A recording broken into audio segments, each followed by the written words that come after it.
Hello and welcome to radio Himalaya news DOGE updates, यानी department of government efficiency of America की updates. Radio Himalaya news के premium member बनने का तरीका, join का बटन सिलेक्ट करें और दिए गए मेंबरशिप प्लान्स में से प्लान सिलेक्ट करें। 24 पाउंड 99 पेंस महाना देकर प्लेटिनम मेंबर बने और खुसूसी वीडियोस देखें। हमारे लाइव शोज में स्पेशल गेस्ट बनने का मौका हासिल करें। अगर आप ये पैकेज अफोर्ड नहीं कर सकते तो 4 पाउंड 99 पेंस महाना देकर गोल्ड मेंबर बनकर हमसे जुड़ जाएं, या सिर्फ 2 पाउंड 99 पेंस महाना देकर ब्रॉन्ज मेंबर बन जाएं, या फिर सिर्फ 99 पेंस महाना देकर लॉयल्टी मेंबर बनकर भी हमसे जुड़ सकते हैं। रेडियो हिमालय न्यूज के मेंबर बनकर आप हमारी बिहाइंड द सीन्स और खुसूसी वीडियोस भी देख पाएंगे। तो फिर देर किस बात की, बस अपनी अदायगी की तफसीलात यहाँ डालें और प्रोसीड पर क्लिक करें। आपकी सपोर्ट का शुक्रिया। नाज़रीन, कुछ होशरुबा इंतहाई हैरान कुन किस्म के इंकशाफात सामने आ रहे हैं, कुछ फाइंडिंग सामने आ रही हैं जो मतलब है मेरे लिए भी बड़ी होशरुबा है। मैं आपको वो बताता हूँ। इस वक्त ये पता चला है कि जो हैटी जो मुल्क है, हैटी, वहाँ आपको याद होगा ज़ल्ज़ला आया था 2010 में, बड़ा सख्त ज़ल्ज़ला था, तकरीबन पूरा हैटी तबाह हो गया था। उसके लिए अमेरिका ने 44 बिलियन डॉलर्स की एड दी थी। 44 अरब डॉलर दिए थे। लेकिन अब यह पता चल रहा है कि उस 44 अरब डॉलर का सिर्फ 2% हेटी पहुंचा। बाकी 56%, 56% जो है फर्में हैं डिस्ट्रिक्ट कोलंबिया की, उनकी जेबों में चला गया। इसके अलावा रेड क्रॉस ने यह दावा किया था कि उन्होंने 1,30,000 लोग जो बेघर हो गए उनको शेल्टर दिया है। लेकिन अब यह पता चल रहा है कि रेड क्रॉस ने सिर्फ 6 घर तामीर किए, सिर्फ 6 घर तामीर किए। Can you believe it?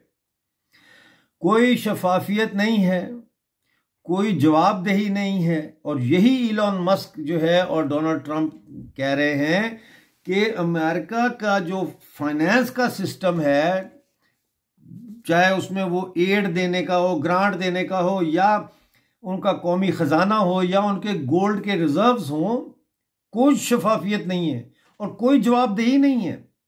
तो यूएस एड और जो एनजीओज हैं वो इस बात का जवाब देने से इनकारी है कि पैसा कहाँ गया। मतलब है ये पूछ रहे हैं उनसे कि भाई ठीक है, आपको पैसा दिया, कोई टेंशन नहीं है, लेकिन वो कहाँ गया पैसा? वो तो सिर्फ 2% हेटी पहुंचा। 56% जो है वो डीसी जो है उसके, यानी वॉशिंगटन डीसी कहते हैं ना, वो डीसी डिस्ट्रिक्ट कोलंबिया है। तो डिस्ट्रिक्ट कोलंबिया की जो फर्में हैं, फर्म्स हैं, कंपनियां हैं, उनकी जेबों में चला गया। वो तो हेटी पहुंचा ही नहीं। और फिर आपने कहा था कि 1,30,000 लोगों को आपने शेल्टर दिया है। हमारी जो इन्वेस्टिगेशन है यानी अमेरिकन की, वो कह रहे हैं रेड क्रॉस ने तो ये सिर्फ 6 घर बनाए। तो ये इतने बड़े बड़े घोटाले जो है वो हो रहे हैं। इसी तरह बिटकॉइन, तो जो बाइडेन इंतज़ामिया है और यूएस मार्शल सर्विस जो है, वो अरबों डॉलर के बिटकॉइन जो है उसका कुछ पता ही नहीं कि वो कहाँ चले गए, पता ही नहीं है। उन बाइडेन और वो जो यूएस मार्शल सर्विस है, उनके पास इसका कोई जवाब ही नहीं है कि बिटकॉइन के अरबों डॉलर्स का क्या पता चला। अब इससे वो कह रहे हैं यही खदशा है कि वो भी चोरी हो गए, चोरों पे आ गए मोहर। तो सदर ट्रंप ने कहा है कि वो इलॉन मस्क को साथ लेके जाएंगे फोर्ट नॉक्स में, ये देखने के लिए कंटकी के जो सोने के रिजर्व्स हैं अमेरिका के, वो इंटैक्ट हैं, वो मौजूद हैं वहाँ पे जितनी तादाद में होने चाहिए। और इस बात को वो यकीनी बनाना चाहते हैं, यानी खुद जाना पड़ रहा है फिजिकली सदर को देखने के लिए अपनी आंखों से। जब तक वो नहीं देखेगा वो कहता है मुझे यकीन ही नहीं आएगा। अब यूएस एड के बारे में एक और मैं आपको इंकशाफ बताता हूं कि उन्होंने दहशत गर्दी के साथ लिंक्ड जो ऑर्गेनाइजेशंस हैं उनको मिलियंस डॉलर दिए। और ये वो मैंने लिखा है सामने, आप देखें, ये इतने मिलियन, ये कितना बनता है? ये 165 $165 मिलियन बनते हैं जो उन्होंने दिए, ये ग्रांट्स की शक्ल में दिए। अब ये लिस्ट देखें, ये लिस्ट देखें, इसका स्क्रीनशॉट ले सकते हैं आप और फिर आप इसको बड़ा करके तो खुद भी देख सकते हैं। अब इलोन मस्क जो है उसने कहा है कि अगर हमने इस खसारे को हल ना किया, जो डेफिसिट है तकरीबन $3 ट्रिलियन का, इसको हमने हल ना किया तो फिर हमारे पास मेडिकेयर के लिए, यानी जो अस्पतालों में इलाज होते हैं उनके लिए कोई पैसे नहीं होंगे और सोशल सिक्योरिटी के लिए भी पैसे नहीं होंगे, कुछ भी नहीं होगा हमारे पास। तो इसलिए उन्होंने कहा कि इसे हल करना बहुत ज़रूरी है। ये बात ऑप्शनल नहीं है कि कर लो तो भी ठीक है, ना करो तो भी ठीक है, ऐसा नहीं है, इसे हल करना है। और इसीलिए मैं यहाँ हूँ, यानी इसीलिए मैं डिपार्टमेंट ऑफ गवर्नमेंट एफिशिएंसी का जो है मुझे ये शोबा सौंपा गया है ये काम करने के लिए।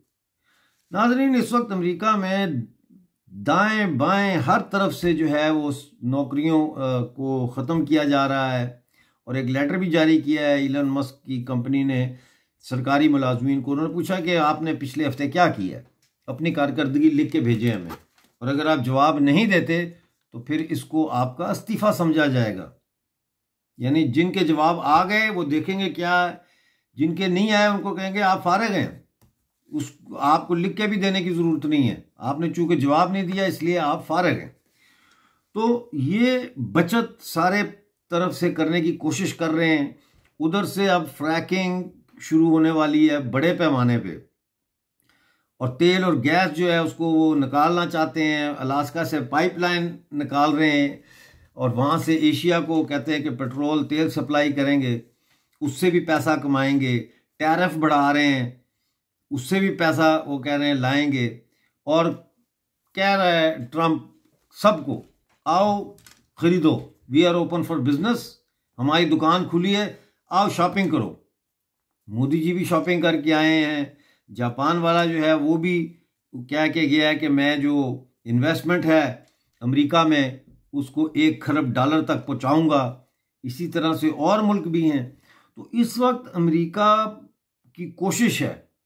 दूसरी तरफ एक और इंटरेस्टिंग बात यह है नाजरीन कि अमेरिका ने मतलब ट्रंप से पहले ये इसको उंगली करके ना ज़ेलेंस्की को रूस के साथ लड़वा के तो रूस को कमज़ोर किया है। रूस की मईशत पे ज़ाहिर है जंग के असरात हैं। रूस की मईशत तो अब बिल्कुल वॉर इकॉनमी की तरह चल रही थी, तो उसके ऊपर भी असरात पड़े, उनके लोग मरे। 9 लाख कहते हैं कि 9 लाख फौजी मरे। इसके अलावा यूक्रेन भी बर्बाद हो गया है। तो अब वो कमज़ोर हो गया रूस की, वो अब उस तरह की पोजीशन नहीं है कि वो अमेरिका के सामने खड़ा हो सके। वो चीन के ऊपर ज़्यादा इन्हिसार कर रहा है और ट्रंप चाहता है कि रूस को चीन से अलहदा किया जाए। इसीलिए 9 मई को ट्रंप जो है वो जा रहे हैं मॉस्को। वो जंग बंदी के की आड़ में कह लें या जंग बंदी के ज़रिए वो पुतिन को अपने साथ लाना चाह रहे हैं। और इसीलिए उन्होंने कहा है कि जो रूस ने यूक्रेन की ज़मीन ले ली है वो रूस के पास ही रहेगी, बल्कि ना सिर्फ ये, जो यूक्रेन की 50% मिनरल्स हैं उस पे भी अब हमारा हक है, क्योंकि हमने तुम्हें बहुत पैसा दिया है।